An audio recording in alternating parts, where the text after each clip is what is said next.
the big red ribbon on the tower is Hollywood United Methodist Church. And I'm actually the Reconciling Ministries Task Force Chair there, which means as a volunteer it's my job to facilitate our message to the community that everyone is welcome, no matter who you love. Because, well, love is love, right?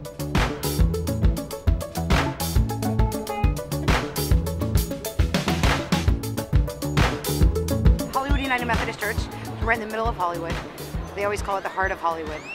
At its center is to promote the values that we believe Christianity is about. And that is about everybody.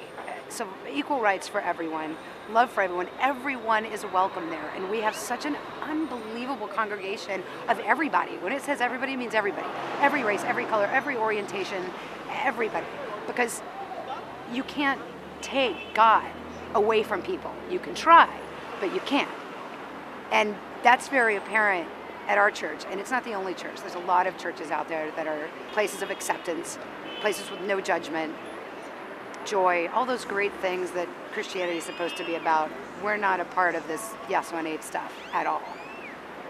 This movement happening right now has a lot of significance to us. This church has a history of working beyond the prejudices of the day. Back when the South was deeply segregated and when black and white folk didn't work side by side, we had folk down in Selma and down in Mississippi and Waveland, Mississippi. So there's a strong push towards social justice in my church. Whether it's for people who are discriminated against under the law or people who are discriminated against because they're poor. I was working really hard and doing whatever I could before the election because I was shocked that Prop 8 was even on there. It didn't make any sense to me. A lot of people still don't know how did that happen. It was like, it just got stuck in there somehow. Like, we don't even, not sure if it's legal.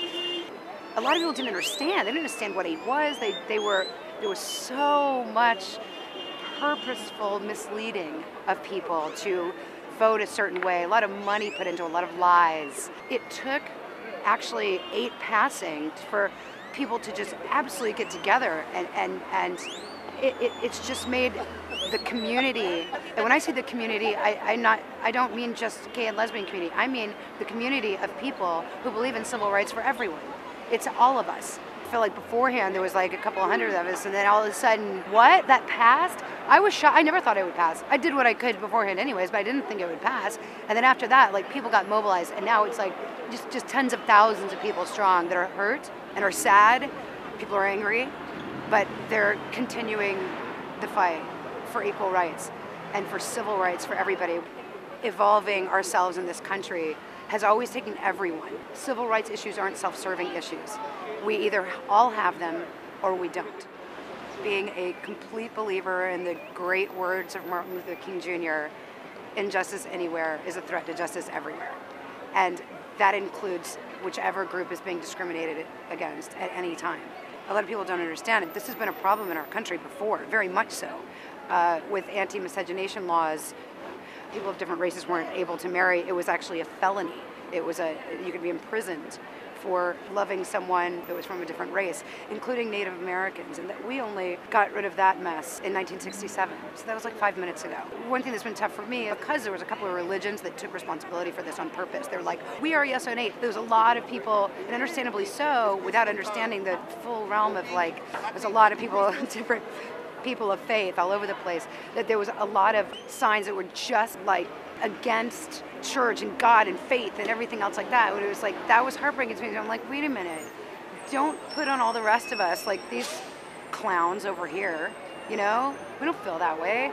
Like, we're not. Yeah, there's a lot of religious bigots, and there's a lot of people who are like people of faith that Prop 8 is exactly the opposite of what they believe. So we've always had that mission of home for people who are gay, lesbian, bisexual, or transgendered.